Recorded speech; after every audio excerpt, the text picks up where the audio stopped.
तो उस केस में फिर हम क्या करते हैं, उस केस में ये होता है कि अगर उनके मासेस इंक्रीजिंग ऑर्डर में हो तो हम ये बोलते हैं कि उन तीनों की जो केमिकल प्रॉपर्टी है वो सेम होती है। और उसके साथ साथ ड्रॉबलिनर ने एक चीज और बताई कि जैसे तीन उसने बताया, तीन एलिमेंट्स अरेंज करें इंक्रीजिंग एटॉमिक मासेस में, तो बीच वाला जो एलिमेंट है, बीच वाले एलिमेंट का एटॉमिक मास पहले और दूसरे के अरिथमेटिक मीन के बराबर होता है।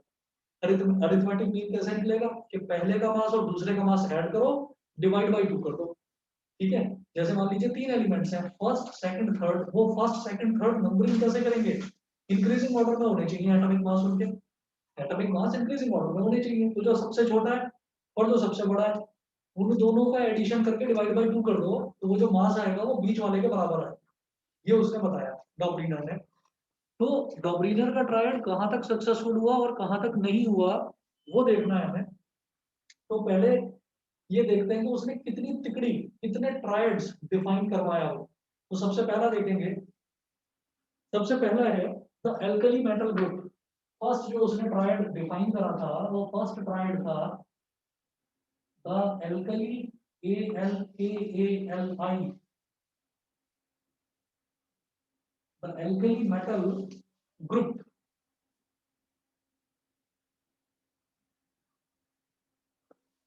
द एल्कली मेटल ग्रुप, ठीक है, द एल्कली मेटल ग्रुप। अब इसमें लिखेंगे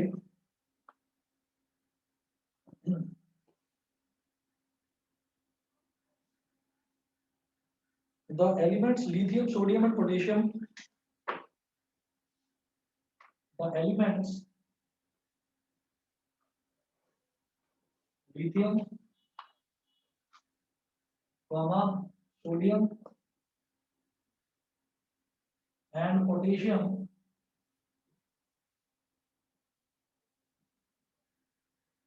the elements lithium, sodium and potassium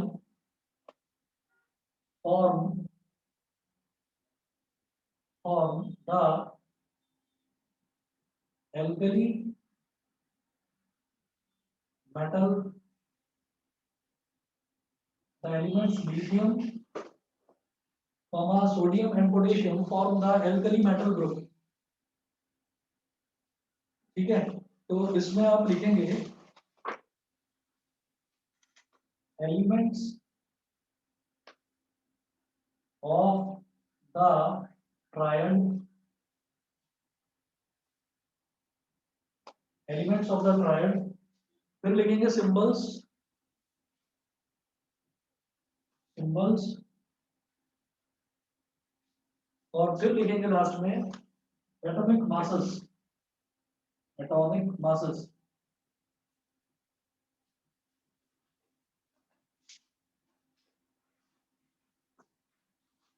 atomic masses, elements of the triad lithium sodium and potassium। तो पहला है लिथियम, दूसरा है सोडियम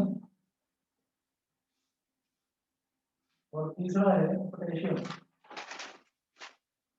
इनके सिंबल्स देखिए, लिथियम का सिंबल Li, सोडियम का सिंबल Na और पोटेशियम का सिंबल K। इनके एटॉमिक मासेस देखिए, लिथियम का होता है 7, लिथियम का 7, सोडियम का 23 और पोटेशियम का 39। ठीक, अब इनकी तीन प्रॉपर्टीज मैं लिखूंगा। ये पहला है हमारा एल्कली मेटल ग्रुप। ठीक, तो इसमें हम लिखेंगे फर्स्ट है all these elements are metals,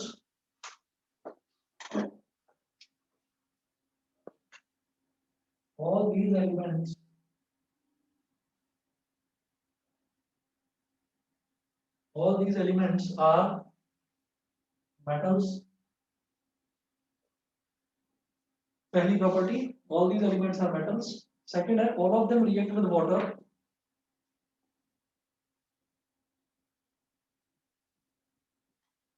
second है all of them react with water।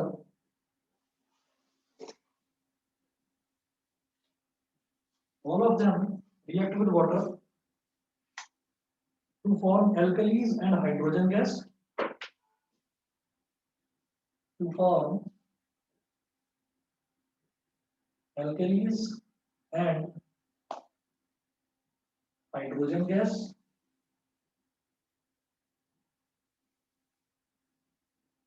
Alkalis and hydrogen gas. Third है, all of them have a valency of 1. All of them have a valency. All of them have a valency of 1. Bracket में लिख रहा हूं मैं, they are monovalent. All of them have a valency of 1. Bracket में मैं लिख रहा हूं they are monovalent. ठीक है, उसके बाद देखिएगा, ये तो इसकी 3 प्रॉपर्टीज हुई। फिर हम ये कहेंगे कि एटॉमिक मास, या ये लिखेंगे आप,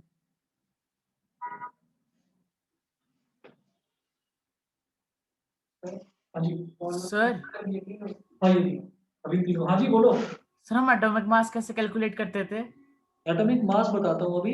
एटॉमिक मास को कैलकुलेट करने का तरीका होता है number of neutrons plus number of protons. Neutrons और प्रोटॉन्स को ऐड कर देते हैं तो वो एटॉमिक मास के इक्वल होता है। समझ गए? Yes sir. अब देखिएगा, यहाँ पर मैं लिखूंगा arithmetic mean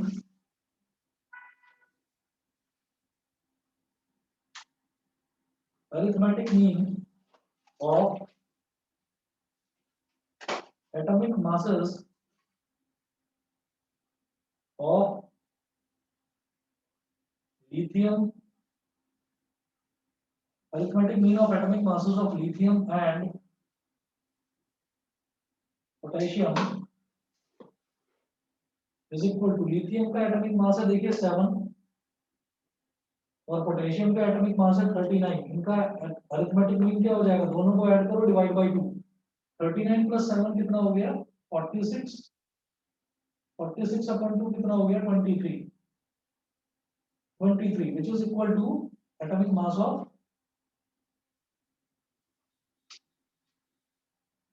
which is equal to atomic mass of sodium। तो डबरीनर का लॉ ऑफ ट्रायड ये बोलता है कि हमने एलिमेंट्स को कुछ इस तरीके से अरेंज करा है कि उनके increasing order of their atomic masses में मैंने उनको अरेंज कर दिया। Increasing order of atomic masses में मैंने अरेंज करा, और जब अरेंज करा तो अरेंज कुछ इस तरीके से करा कि उनकी केमिकल प्रॉपर्टी सेम थी। तो पहला वाला जो है, पहले वाले ग्रुप को उसने नाम दिया, पहली वाली जो ट्रायड थी उसको उसने नाम दिया एल्कली मेटल ग्रुप।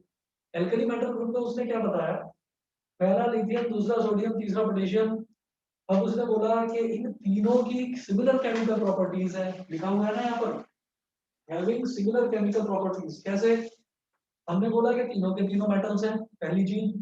दूसरी, all of them react with water to form alkali and hydrogen gas. तीनों को अगर वाटर के साथ रिएक्शन कर दें तो वो एल्कली यानी कि बेस बनाता है और वाटर बनाता है। और तीसरी property, all of them have a valency of 1। तीनों की वैलेंसी 1 है। मोनोवैलेंट मतलब, मोनो का मतलब 1, वैलेंट का मतलब वैलेंसी। तीनों की वैलेंसी 1 है। तो ये तीन उसने बता दिया कि इन तीनों की ये तीन केमिकल प्रॉपर्टीज एग्जैक्टली सेम है। उसके बाद एक चीज उसने और बोली कि इसमें जो पहला वाला और तीसरा वाला, इन दोनों के एटॉमिक मासेस का अगर आप मीन निकालेंगे तो वो बीच वाले के बराबर आ जाएगा। हमने वो भी करके देख लिया, 7 + 39/2 तो 23 आ गया। तो इसका जो पहला ट्रायल था वो सक्सेसफुल था। फिर दूसरा ट्रायल आता है। दूसरा ट्रायल है अल्कलाइन अर्थ मेटल ग्रुप, ठीक है। सेकंड है the alkaline earth metal group.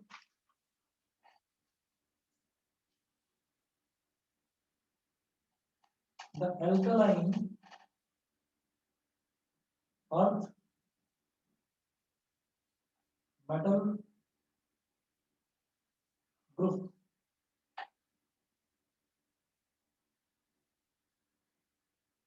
The alkaline earth metal group, ठीक है। अब इसमें देखेंगे हम the elements calcium, strontium and barium.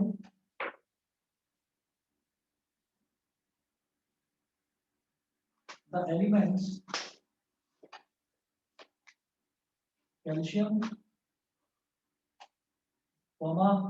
Strontium, STRONTIUM, calcium, strontium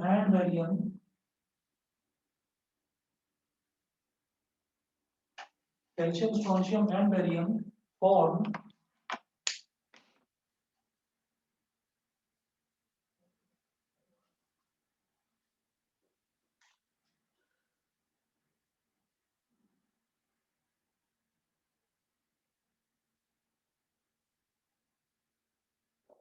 the elements calcium, strontium and barium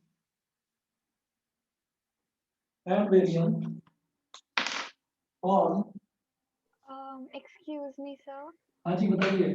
sir मतलब जैसे एटॉमिक नंबर का सिंबल होता है Z, वैसे एटॉमिक मास का क्या होता है?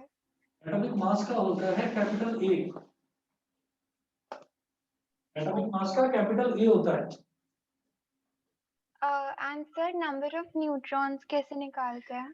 नंबर ऑफ न्यूट्रॉन्स जो है ना वो गिवन होता है किसी भी क्वेश्चन में। नंबर ऑफ न्यूट्रॉन्स गिवन होगा, नंबर ऑफ प्रोटॉन्स गिवन होगा, ठीक है। लेकिन ये वाले क्वेश्चन ना 10th क्लास में नहीं पूछे ही नहीं जाते ये वाले क्वेश्चंस,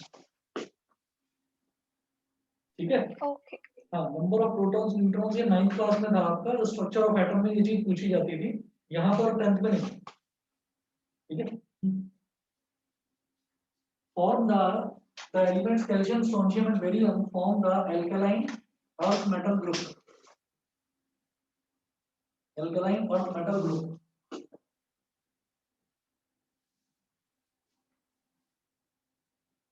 फिर इनकी प्रॉपर्टीज आप लिखेंगे। प्रॉपर्टीज लिखने से पहले ये आप टेबल बना लो। Elements of the triad,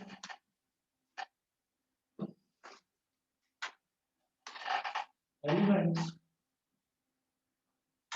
of the triad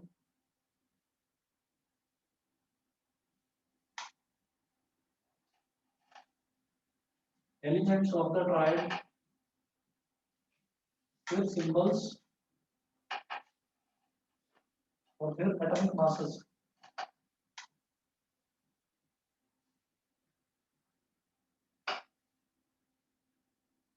elements of the triad तीनों लिखेंगे। फर्स्ट है कैल्शियम,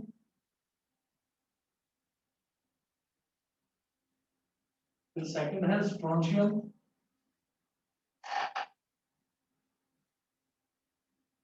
और थर्ड है barium.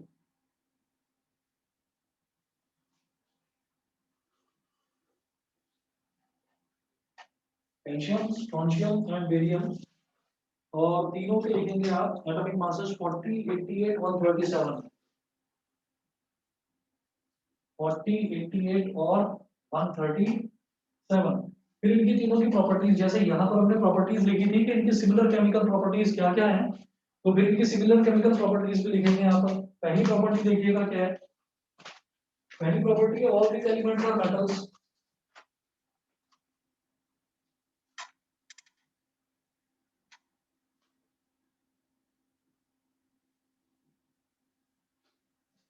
All these elements are metals, पहली प्रॉपर्टी। सेकंड प्रॉपर्टी है the oxides of all of them are alkaline in nature.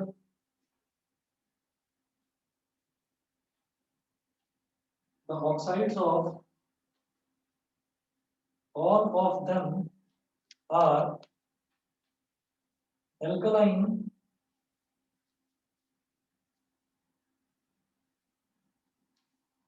the oxides of all of them are alkaline in nature. Third है all these elements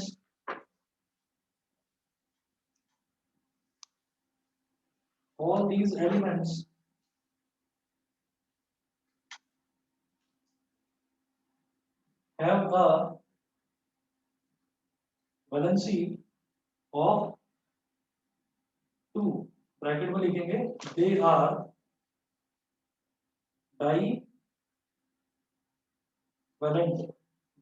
divalent। ठीक है। तो वही चीज है कि इनमें भी तीनों में सिमिलरिटी क्या है कि तीनों के तीनों मेटल्स हैं। दूसरा प्रॉपर्टी इनके तीनों की क्या है कि तीनों के जो ऑक्साइड बनते हैं वो एल्कलाइन है, यानी कि बेसिक है नेचर में, ठीक। और तीसरी property all these elements have a valency of 2। जैसे यहाँ पर तीनों एलिमेंट्स की वैलेंसी क्या थी, 1 थी, यहाँ पर तीनों एलिमेंट्स की वैलेंसी 2 है। 2 का मतलब डाई मतलब 2 और वैलेंट मतलब वैलेंस, यानी कि डाई वैलेंट। ठीक है, हाँ जी बोलिए। सर टेट्रावेलेंट मतलब 4 होता है। टेट्रावेलेंट मतलब 4, तो टेट्रावेलेंट 2 होते हैं बेटा, जो जितना मतलब वैसे तो और भी हैं, 3-4 एलिमेंट्स और हैं, लेकिन कार्बन और सिलिकॉन है। क्योंकि सर टेट्रावेलेंट सर 3 लगता है ना, मतलब होता 4 है पर। नहीं नहीं नहीं नहीं, वो टेट्रावेलेंट नहीं, 3 तो ट्राइवेलेंट होता है, tetra is for 4। Okay sir. ठीक है ना। इसमें भी ऐसे निकल जाएंगे। हाँ, एटॉमिक मास इसमें भी वही करवाता हूँ अभी, आगे लिखता हूँ arithmetic mean.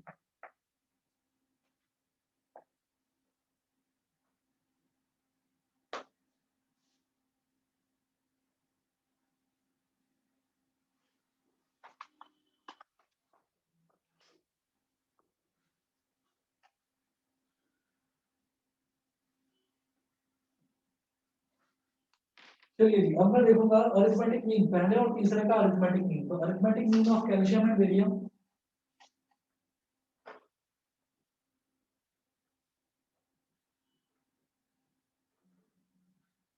Arithmetic mean of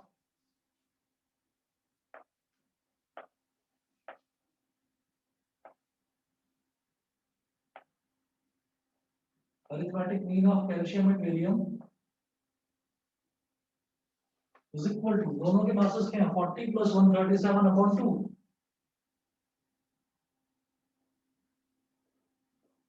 40 plus 137 upon 2,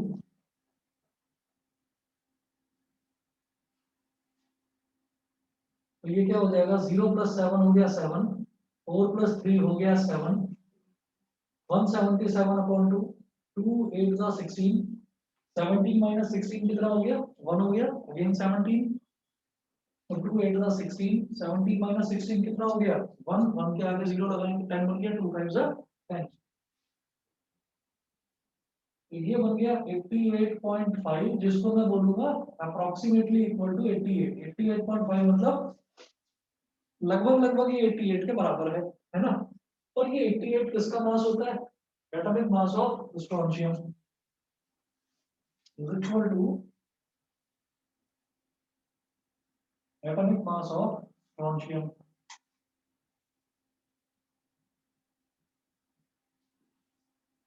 यहाँ थोड़ी सी प्रॉब्लम आई, यहाँ थोड़ी सी प्रॉब्लम आई कि जैसे वहां पर बिल्कुल एग्जैक्टली वो उसका अरिथमेटिक मीन ही था, यहाँ पर क्या है कि यहाँ उनको अप्रोक्सीमेट करना पड़ गया।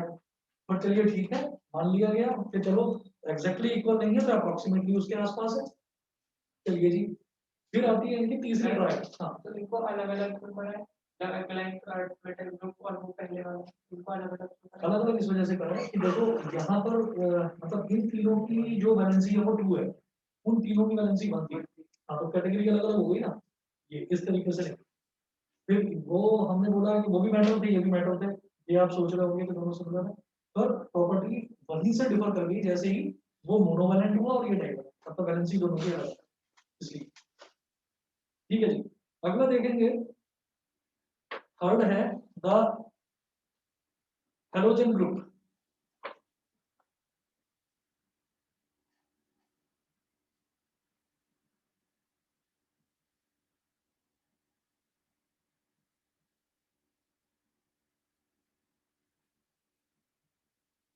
The halogen group, halogen group में नोट करिएगा, the elements chlorine, bromine and iodine,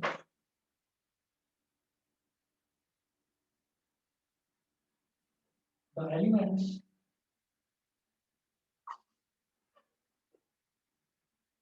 chlorine, the elements chlorine, comma bromine and iodine, the elements chlorine, bromine and iodine form the halogen group.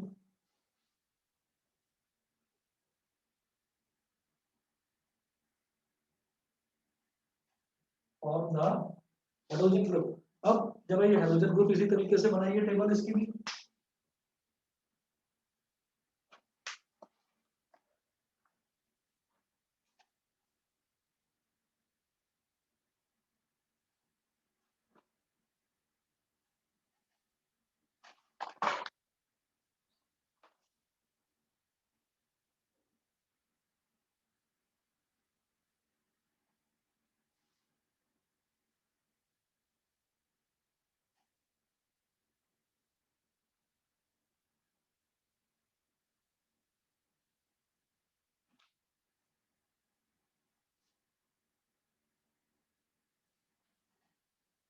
तो इसकी भी table बनाते हैं। Elements of the triad, symbols, atomic masses.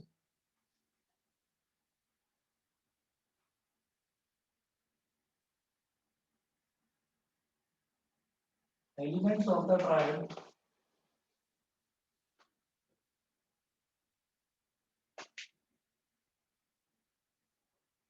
symbols,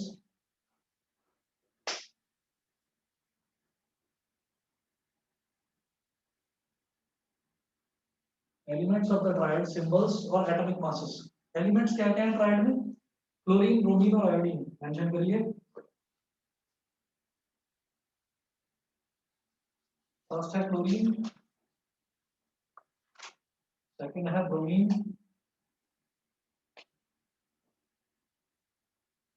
और third है iodine.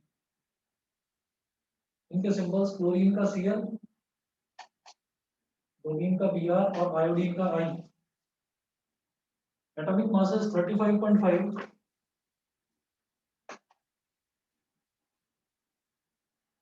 80 और 127। ये इनके एटॉमिक मासेस हो गए। अब इनकी वही जैसे प्रॉपर्टीज देखी हमने, सिमिलर प्रॉपर्टीज क्या क्या है पहले ही लिखेंगे। All these elements are non metals. Sir chlorine की क्या 2 वैलेंसी होती है सर? नहीं, क्लोरीन की वैलेंसी होती है 1 माइनस।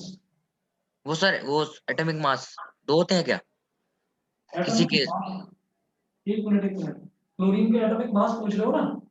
Yes sir. हाँ, क्लोरीन के एटॉमिक मास दो होते हैं, 35.5 भी होता है, 37 भी होता है। उनको हम बोलते हैं कि जिनका एटॉमिक नंबर सेम लेकिन एटॉमिक मास डिफरेंट, उनको आइसोबार्स बोलते हैं। आइसोटॉप्स नहीं होता? आइसोमर, सॉरी, आइसोमर और आइसोबार। आइसोटॉप्स नहीं होता सर?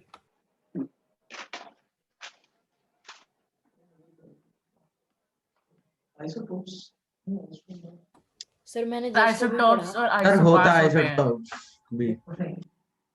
आइसोटोप्स थे तो आइसोमर क्या था? सर मेरे आगे बुक खुली रखी है, उसमें लिखा है। आइसोमर तो उसमें था, आइसोमर तो उसमें था, कार्बन में आइसोटोप्स होते हैं। हाँ, आइसोटोप्स और isobars. Yes sir, Yes, isotope sir. Sir, isobar. हाँ हाँ हाँ, सही कह रहे हो। All these elements are non-metals. First, second है, all these elements are non-metals. Second property है, all these elements react with water to form acids. All these elements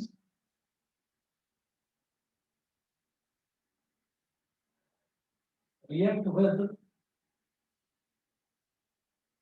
water to form acids. Third है, all these elements have a valency of 1. All these elements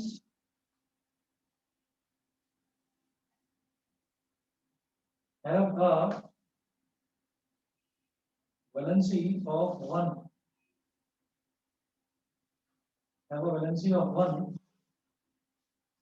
bracket में लिख रहा हूं, they are monovalent. They are monovalent.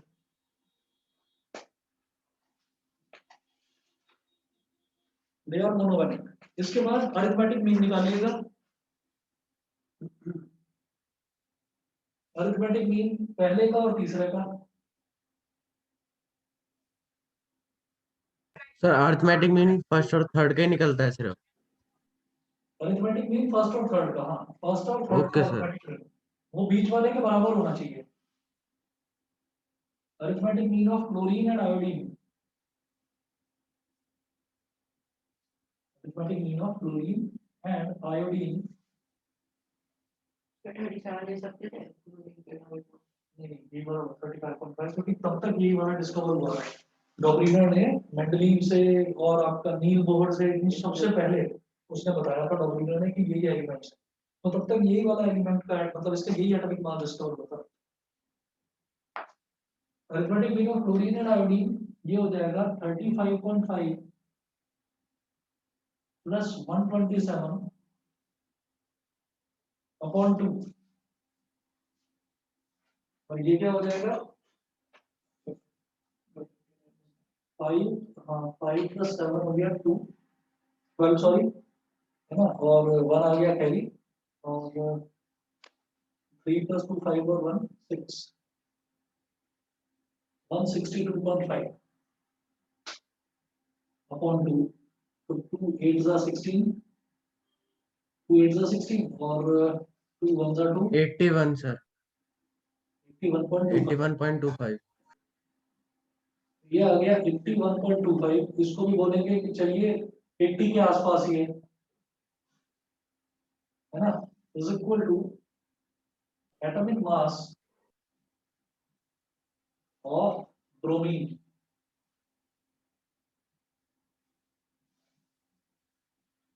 तो क्या sir क्या हुआ था, हाँ जी बताइए। सर जो सर आपने इज इक्वल टू का साइन लगाया सर, इसका मतलब अप्रोक्स होता है? हाँ, इसका मतलब होता है approximately equal to. Okay sir.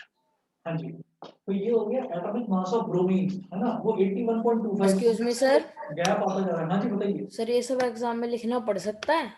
हाँ, अगर डॉबरिनर्स लॉ ऑफ ट्रायड्स पूछा जाएगा ना, तो ये सब एग्जाम में लिखना पड़ेगा भाई।